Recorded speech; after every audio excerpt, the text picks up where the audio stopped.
What's up, everybody? Thanks for joining us for another episode of the Black Student Success Podcast, where we bring you insight and guidance from successful Black professionals and students. My name is Selvin, and as always, we appreciate the support. So we have Robert Pressoir back on the show. He's going to talk a little bit about a day in the life in his position as an automation and integration platform lead. So he does work for a company that does specialize in IT services. So we're going to see what his job actually looks like, just to kind of, walk a day in his shoes, get you a better idea of kind of what this actual position means. And maybe it's something that you would want to get into once you kind of understand a little bit more about the nuts and bolts. So Robert, welcome back. How are you doing? I'm doing great. Thanks. Good. All right. So why don't you give us a little bit of a background in terms of kind of what your position is and, what it's like in the grand scheme of the company that you work for? Okay. So what my position is, well, prior to this position, just to kind of give a little bit of background, is I started off as a developer. I used to code, and then that transitioned into me kind of doing more project management work. And from that, it kind of expanded I expanded my skills. So it was more than just like specific coding for, financial systems. I was now expanded into products and services, and, but that then led to my ability to kind of just manage and deliver projects. So that's where the platform lead comes from. I've gotten to this point where now I have a suite of tools or projects that I run, and various teams that I lead.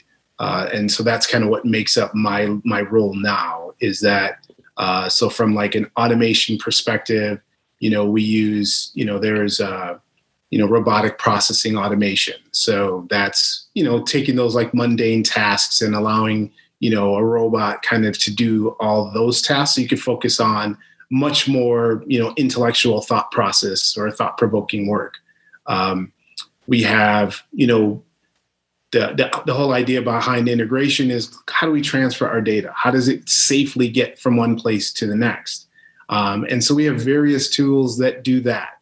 It's, making connections to, your larger financial systems or whatever type of systems you might have.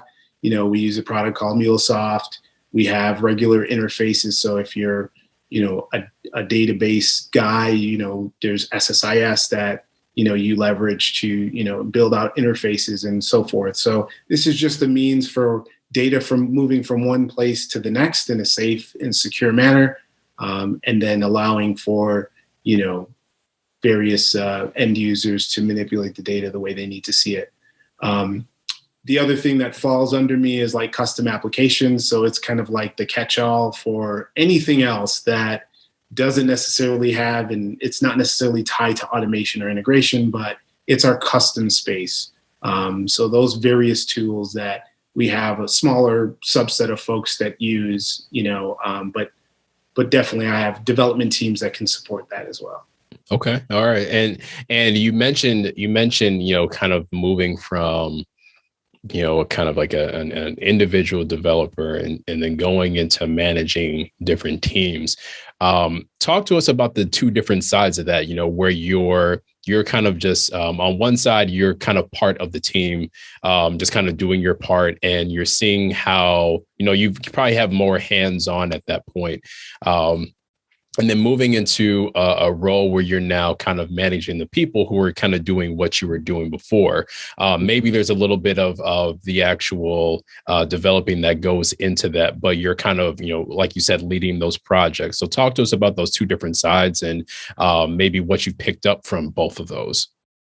Yeah, as a developer, it's more of you're working more of in an independent space. While you build with, your clients, you may have that ability to build with your clients or somebody directly, understanding the business need and desire, and then going out and programming something to help develop or create an efficiency around that process.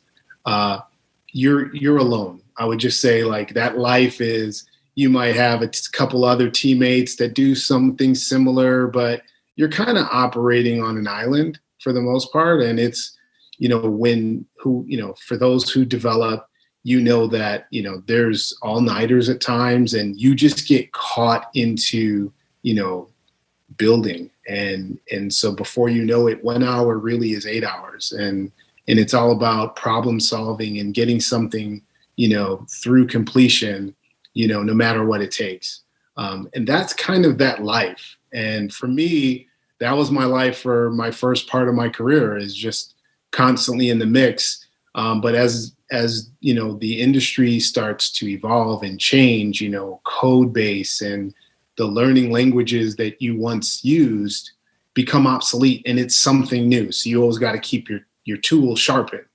For me, that wasn't a problem. But what I started to notice was I felt like there was a gap between developers and the business, or, management and developers, where like they didn't understand or appreciate the work that goes into trying to code and figure things out, and, the appreciation, the lack thereof, or what have you, whatever it might be. The hours that developers put in doesn't always get seen. And so I think as time went on, I felt like, it appears that there's this ceiling for developers. I didn't want to get caught up into a ceiling, but I knew for like delivery and project management, sky's the limit on that in my industry. So in the IT world, like being able to deliver projects, that goes a long way. It's not to say like there's no way, survival isn't a thing in, the development world. There is, being specialized and, having a skill set has a lot of job security associated to it. And it's endless for, what your staying power is.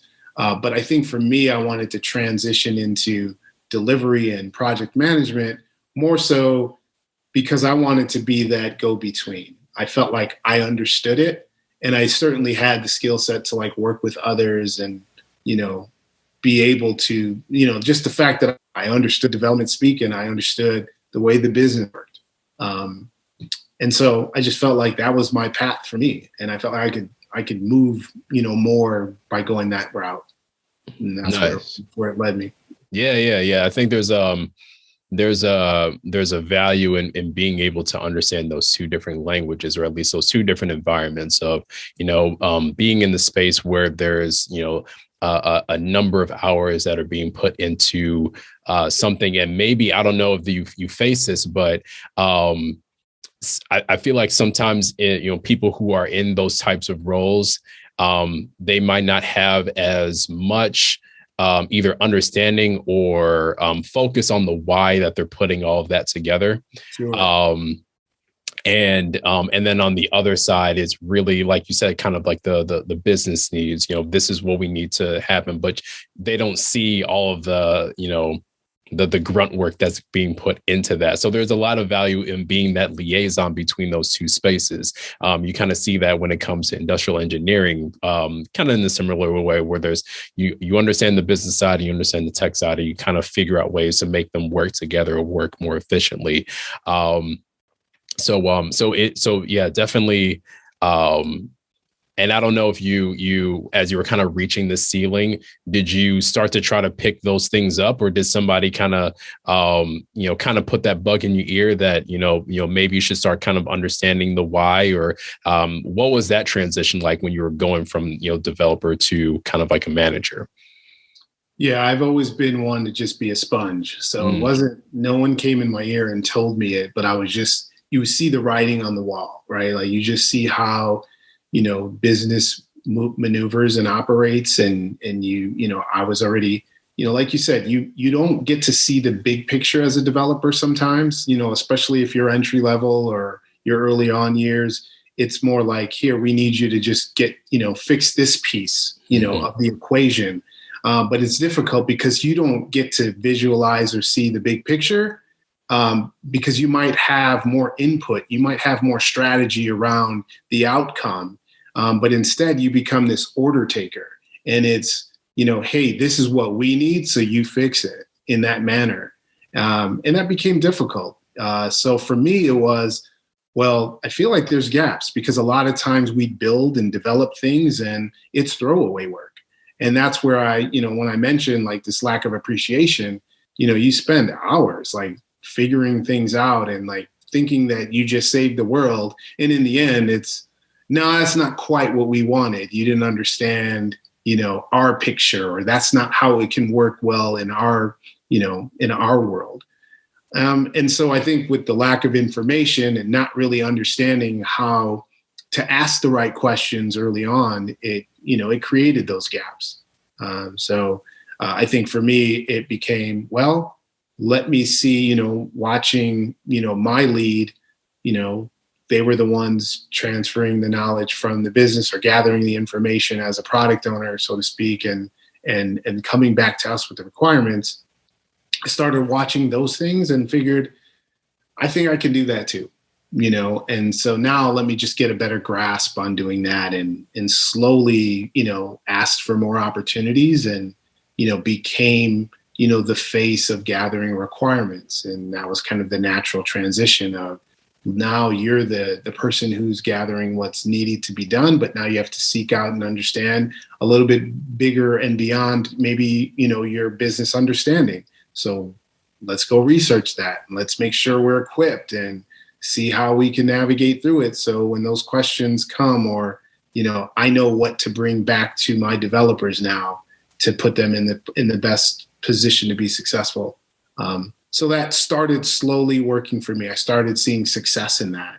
And as I did that, I got comfortable, with senior executive folks, getting a feel for the questions they typically ask or the things that they're looking for, and then being more intentional about how I work with end users and understanding their way of life and, what efficiencies they're really looking for, and finding that, building those relationships to the point where I can start proposing new ideas to them.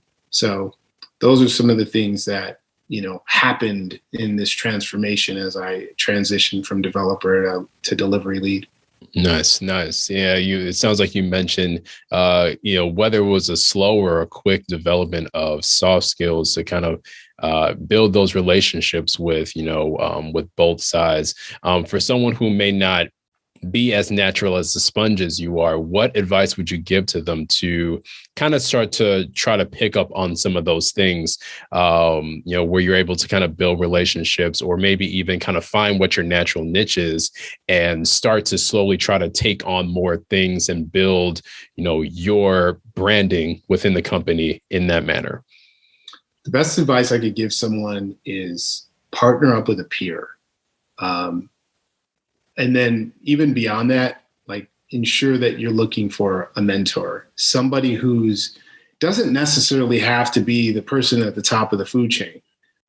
Just know that there are people out there who just never get asked to be a mentor or never really are interested in helping people out. I think naturally people do want to help, but don't be afraid to go and reach out to someone and ask them to show you the way. I think a lot of times we have so much pride, or we're too, shy about asking people for help, or we're expecting someone to knock on our door and tell us, look, let me, cuff you up and this is how it works. But I think it's important to have, even if it's a peer, that you can bounce ideas off of, because while your experiences might be similar, they're also different in that the way they interact with people might generate different outcomes. And so bouncing those ideas off of them, or understanding what success looks like for them as they build relationships with others, will help you. And sometimes it's helpful, where, you might question, hey, I'm not getting treated fairly. This person doesn't talk to me the right way. And that person interacts with, one of your peers. And if you have that relationship, you now can share those stories and thoughts to see if it's really about the individual or you. That can help kind of get over those hurdles, because a lot of times when we feel the pressure in the relationship, and it stunts our development at times. So I know it happened to me in the past. where I just needed to get over things, but I was so stuck on how I felt I was being treated and how things weren't going the way I wanted it to go. So definitely go get, a relationship with a peer, and then also reach higher and see if you can get someone to help mentor you. That's what's up. No, so great advice there. Especially, when you're kind of working with, different personalities, and even just trying to find a way to kind of mesh your personality with someone else. If you just find that one person, then in a sense, you're kind of networking there, even if you're just kind of bouncing those ideas off of that one person. And if they're, that much of an advocate for you, you might not even have to ask. They might even just, advocate for you to, be a part of like the next project, or, they have this really good skill. I think this would be good here. So, yeah, it's especially for us introverts, it's a little bit difficult to try to kind of wiggle our way in. But if you do find that one person, that could be a great deal. Absolutely. Well, Robert, that's all I have for you. Any last words that kind of about the space that you work in that you want to share with our audience? So I shared about the mentor. I think in the end, everything's about relationships. And so while you mentioned being an introvert, I'm also an introvert. So it's not, I think being an introvert doesn't mean that you don't have like extroverted can be. It's just exhausting. It just takes a little bit more out of you. But find your spots. I think it's important that this industry, and probably all industries, work the same way. It's all about relationships. It's how do you interact with people? And so I would say, don't always make it business. Find some personal touches to the conversations that you have. Be willing to share something about yourself. So extend a little bit about you. And so when you're able to give people facts, whether it's about you or something else, that builds trust. And so then that then lends people to then want to be able to share with you as well. And once the sharing begins, the relationship is solid. And you allow it to grow from there. So always look and, treat everybody, equally, in the sense that, like, don't overlook the person who's 3 levels lower than you, because believe it or not, they can move so fast that they'll be ahead of you before you know it. So respect the individual is important, but look for ways to build with them. Perfect way to end this. So Robert, thanks again for sharing, what it's like to be in your shoes, and then everything else that comes with that. We'll have all of your information just in case anybody has any specific questions for you. And then thanks again to everybody who's been watching and listening. You can catch us on Facebook and Instagram. That's at Inquire Higher, our website, inquirehigher.com. And you can reach us by email. That's contact@inquirehigher.com. So until next time, take care.